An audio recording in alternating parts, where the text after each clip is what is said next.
Bonjour et bienvenue, nous sommes sur le salon SME, nous sommes dans l'épicentre de l'entrepreneuriat, des créateurs, des start-upers, des chefs d'entreprise et des artisans qui sont ici pour échanger, pour partager, pour apprendre également. Et avec nous sur ce plateau, monsieur Laurent Munro, bonjour, enchanté, merci d'être venu jusqu'à nous. Alors vous avez été réélu dernièrement président de la Chambre des métiers de l'artisanat de l'Essonne et président de la Chambre régionale des métiers de l'artisanat d'Île-de-France. En clair, vous vous occupez tout particulièrement des artisans de la région.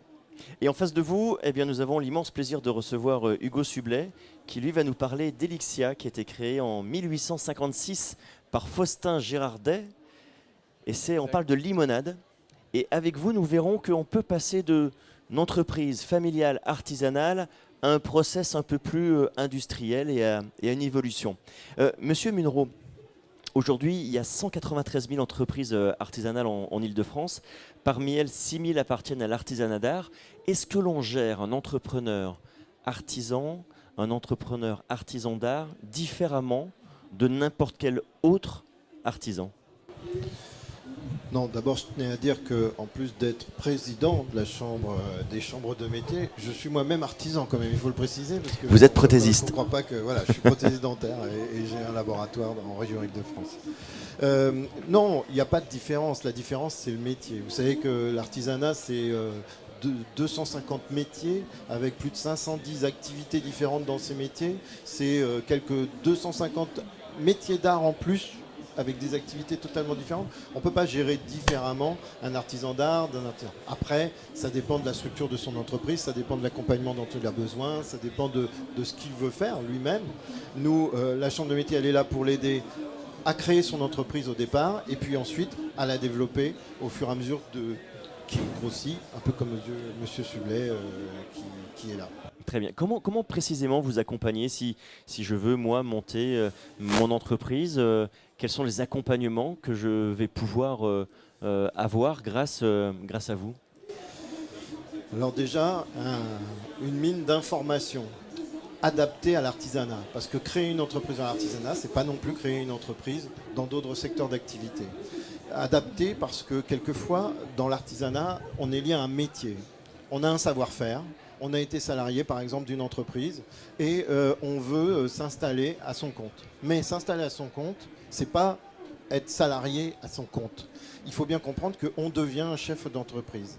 Et un chef d'entreprise, il a besoin de faire ses formalités au départ pour s'installer.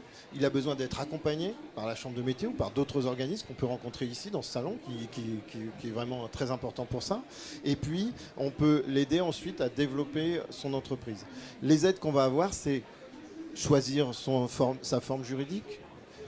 Déjà, se rendre compte si son projet est viable, si on a fait la bonne étude de marché, si on a fait le bon projet au départ. Je crois que c'est très important parce que quelquefois, on part sur des mauvaises bases et ça peut vous faire tout chuter par la suite. Et puis peut-être trouver des financements, par exemple, pour vous aider à créer, parce qu'il faut un capital social, parce qu'il faut acheter quelquefois des machines selon ce que vous faites comme activité. Donc toutes les aides possibles qui sont ici dans les chambres de métier avec des agents qui sont là qui sont des spécialistes dans toutes les activités, qui sont là pour aider les artisans. Les chambres de métier sont un établissement public de l'État qui est là pour ça. Très bien. Direction Champagnole dans le Jura. Très belle région. Monsieur Hugo Sublet, alors votre histoire elle est particulière puisque au départ, vous n'aviez pas vraiment prévu de vous occuper d'une entreprise qui fabriquait de la limonade. Il a fallu à un moment donné reprendre cette entreprise. Racontez-nous un peu cette histoire. Comment ça s'est passé ? Comment vous vous êtes retrouvé ici ? Eh bien, écoutez, moi, c'était une entreprise qui appartenait à ma belle famille, en fait, qui avait été mise en sommeil pendant une dizaine d'années, puisque les limonadiers et voilà, les petites fabriques de limonade ont disparu toutes dans les années 80, en fait. Et il en subsiste que quelques-unes. Écoutez, c'était un challenge. Moi, j'avais pas du tout cette formation-là au départ. J'avais une formation plutôt dans l'audiovisuel et moi je me suis dit en fait c'est pas ma voix ma voix c'est autre chose Et j'ai toujours adoré, moi, fabriquer. Je rêvais d'avoir une fabrique, quelque chose pour fabriquer quelque chose. Voilà. Donc je me suis dit, c'est l'opportunité, tiens, on va relancer cette ancienne limonaderie. Et moi, je suis un aficionado de la limonade.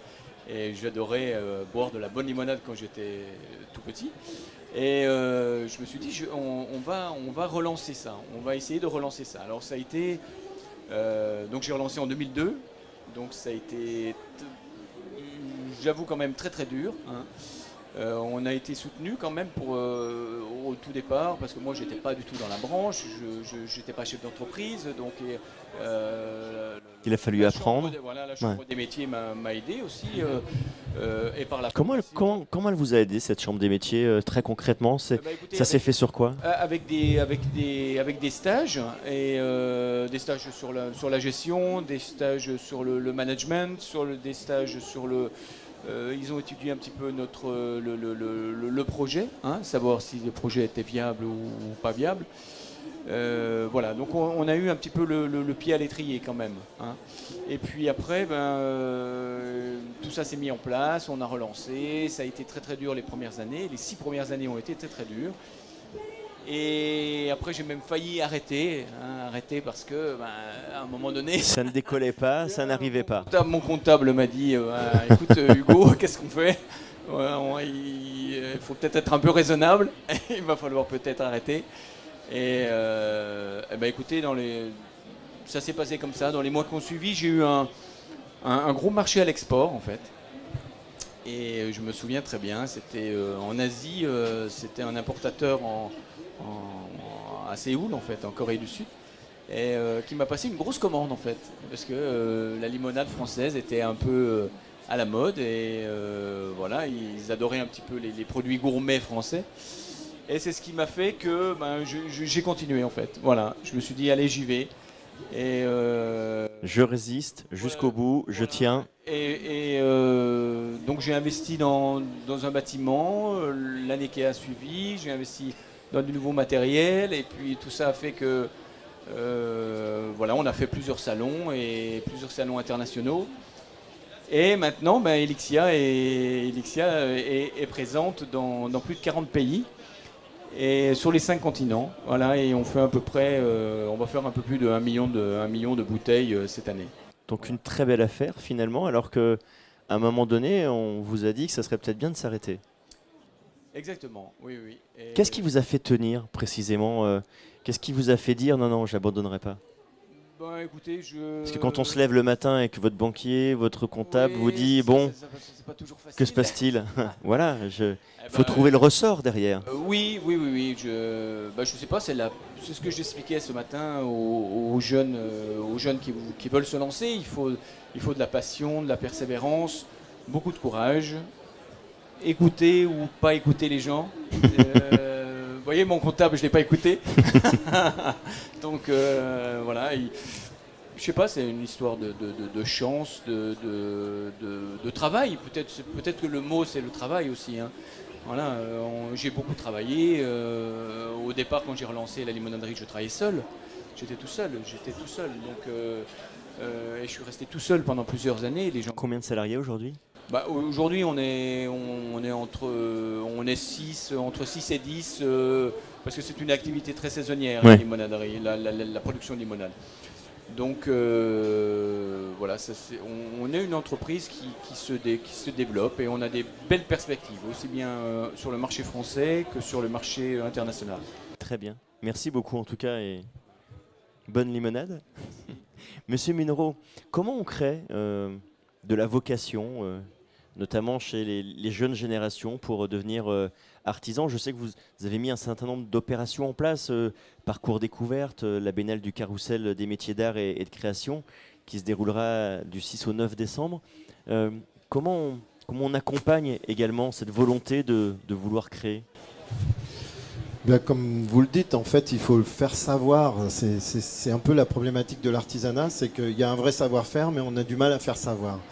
Faire savoir, ça passe par les salons, ça passe par la communication qu'on essaye de faire le plus possible, maintenant au travers des réseaux sociaux, par exemple. pour les jeunes au travers des formations qui sont faites dans les centres de formation d'apprentis qui sont en Ile-de-France, mais aussi dans toute la France, sur tous les métiers qu'on représente. La passion, elle doit venir par l'attractivité du métier en fait.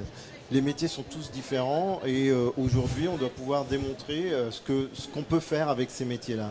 On a beaucoup d'espoir sur l'orientation avec les modifications qui sont prévues dans la loi sur l'orientation maintenant qui sera à la main des régions et qui pourront plus montrer quels sont les métiers.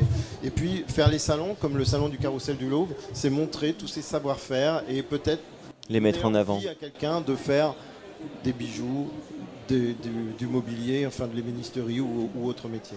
Monsieur Munro, merci infiniment. Merci beaucoup Monsieur Sublet. Bon retour dans le Jura. Et nous, on se retrouve évidemment très très bientôt ici sur le salon SME.